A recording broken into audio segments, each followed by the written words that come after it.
Hello, and welcome back to Communication 105 with Siobhan Wright.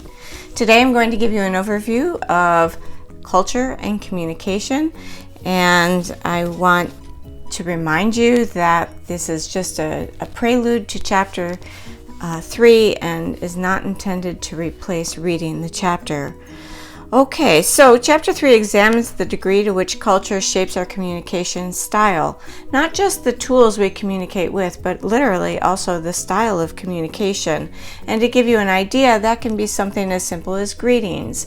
I think right now in the United States we're going through a transformation in terms of what is culturally acceptable in terms of a greeting. Should we shake hands? Should we hug? Should we stay 6 feet apart? Should we wear a mask? Should we not wear a mask? What is the right thing to do? Additionally, there can be great differences even within cultures. So there is a broader American culture, of course, and people can join the culture actually by migrating here, immigrating to the United States. But within that culture, there are, I don't want to call them divisions, but there are groups, and there are co-cultures that are made up of people who share a sense of identity for one reason or another.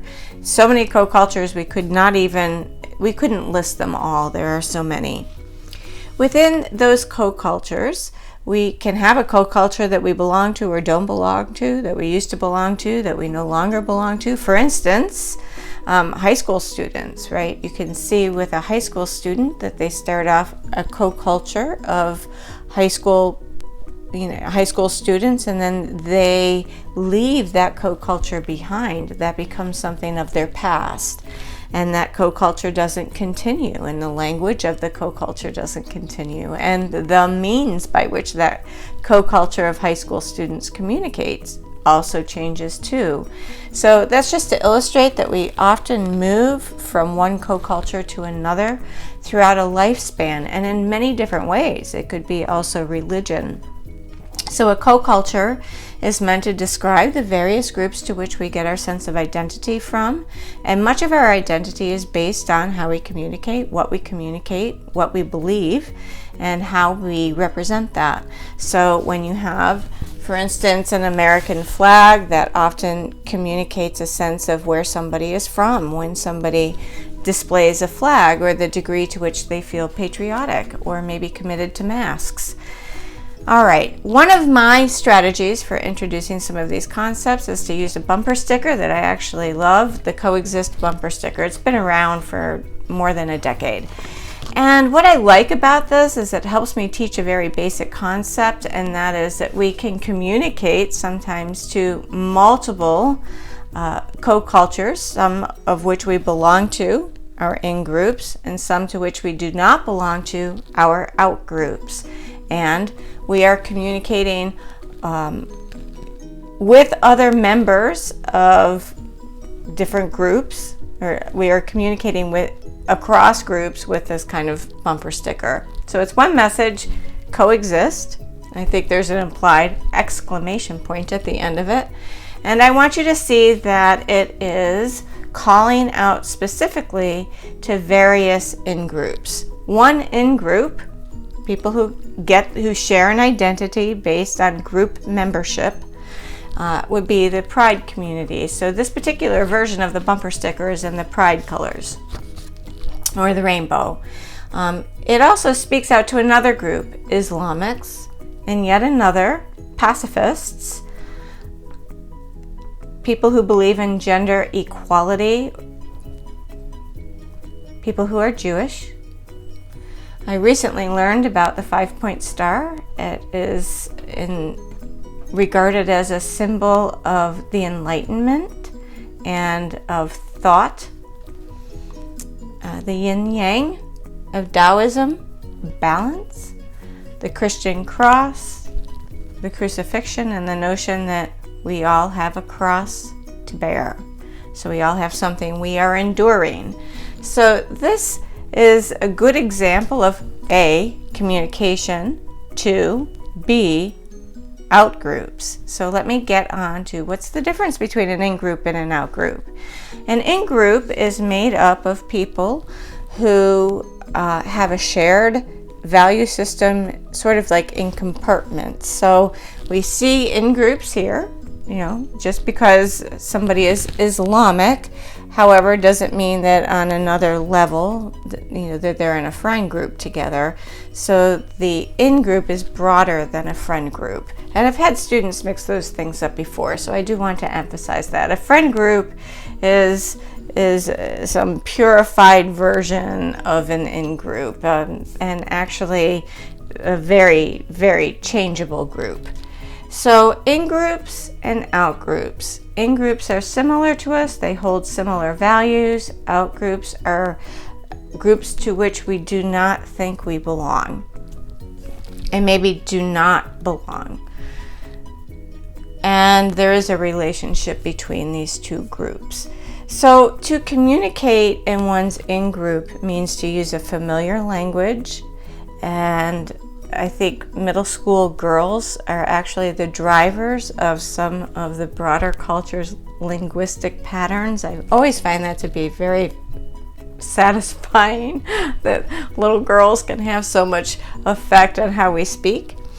But in-groups actually have shared symbolism and shared catchphrases and a shared point of view regarding certain subject matters in terms of the umbrella of that group. So it could be sports enthusiasts, right? And they can speak in this shorthand about the sports teams that they both care about, right? And an out-group member would sit there wondering, what in the world are they talking about? Like, they don't know the very language of the in-group.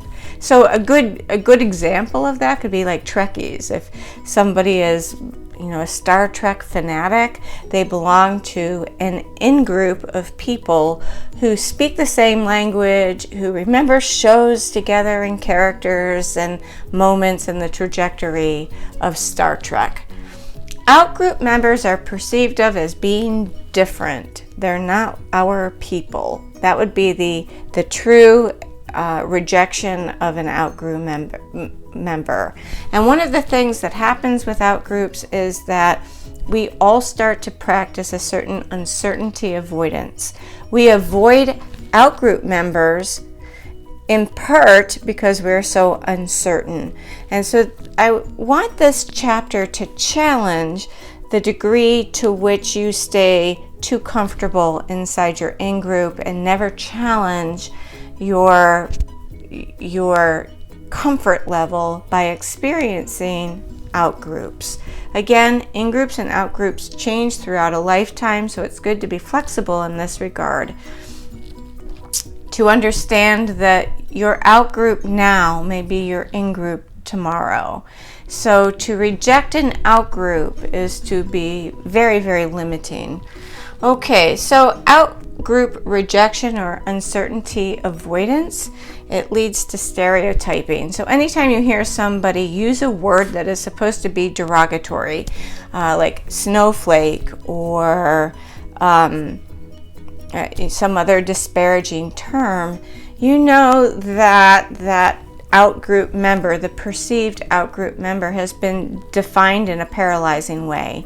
Because when someone is defined in a derogatory way, a group is defined in a derogatory way, then the person who holds that viewpoint literally shuts down.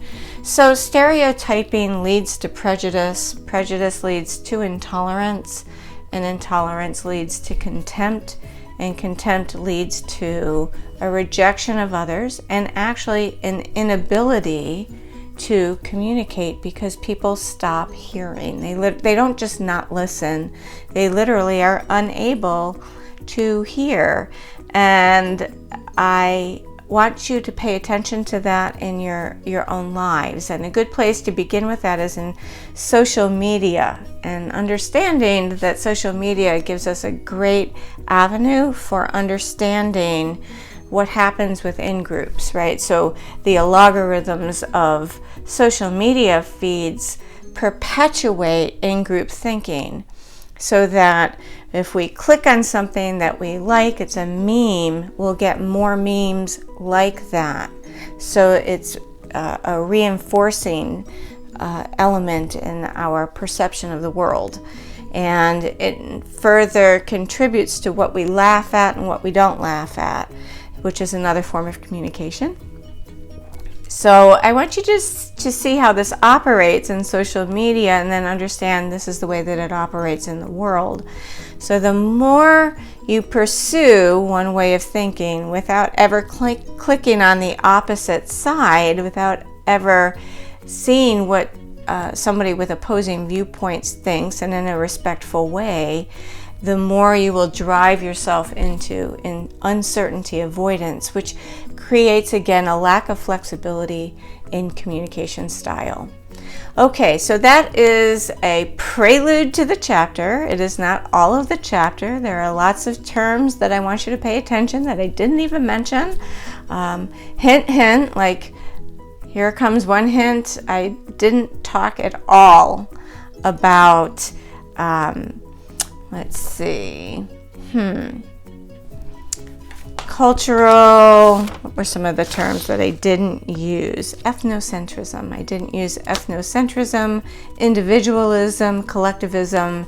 There are other terms that I want you to consider. All right, that's all for now. Happy reading, and I'll see you next time.